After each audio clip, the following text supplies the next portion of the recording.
Serious criminal charges ரொம்ப முக்கியமானதாக நம்ம பார்க்கப்படணும்.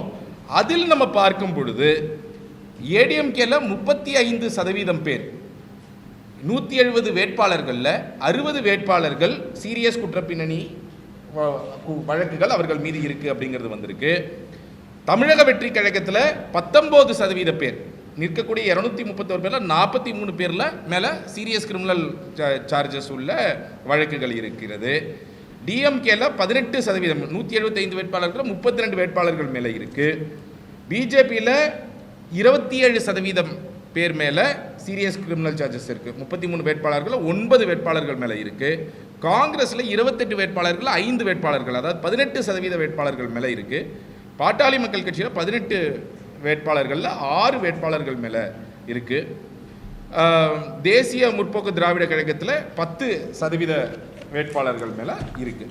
ரொம்ப முக்கியமான வழக்குகளாக நம்ம பார்க்க வேண்டியது பெண்கள் மீதான குற்றங்கள். அப்போ அந்த குற்றங்கள் பார்த்தீங்கன்னா 18 கேண்டிடேட்ஸ் மொத்தமாக வந்து கிரைம் அகெயின்ஸ்ட் விமன் வந்து டிக்ளேர் பண்ணியிருக்கிறாங்க. மோஸ்ட்லி இண்டிபெண்ட்டாக தான் இருக்கிறாங்க. ஒரு சில பேர் மட்டும் கட்சி ரீதியாக இருப்பவர்கள் இருப்பதை பார்க்க முடிகிறது.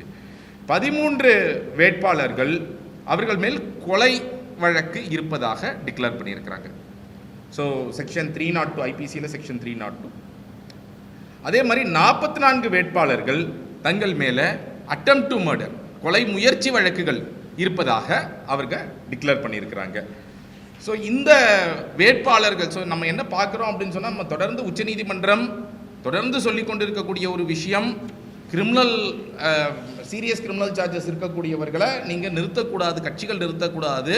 அப்படி நிறுத்துவதாக இருந்தால் அது ஏன் வேறு வேட்பாளர்கள் உங்களுக்கு கிடைக்கல அப்படிங்கிறதுக்கான காரணங்களுடன் நீங்கள் உங்கள் வெப்சைட்டில் பப்ளிஷ் பண்ணணும், நீங்கள் நியூஸ் பேப்பரில் பப்ளிஷ் பண்ணணும் அப்படிங்கிறது விதியாகவே போட்டிருக்கிறாங்க. அந்த மாதிரி பண்ணாத கட்சிகளோ வேட்பாளர்கள் மீது கண்டெம்ட் ஆஃப் கோர்ட் வரும்னு சொல்லியிருக்கிறாங்க. அப்படி இருந்தும் கூட நம்ம பேட்டர்ன் என்ன பார்க்குறோம் அப்படின்னு சொன்னால், அதிகமாகி இருக்கிறது தான். போன தேர்தலை விட சீரியஸ் கிரிமினல் சார்ஜஸ் உள்ளவர்கள் அதிகமாக நிறுத்தப்படுவதை தான் நாம் இந்த தேர்தலில் பார்க்குறோம் அப்படிங்கிறத பார்க்குறோம்.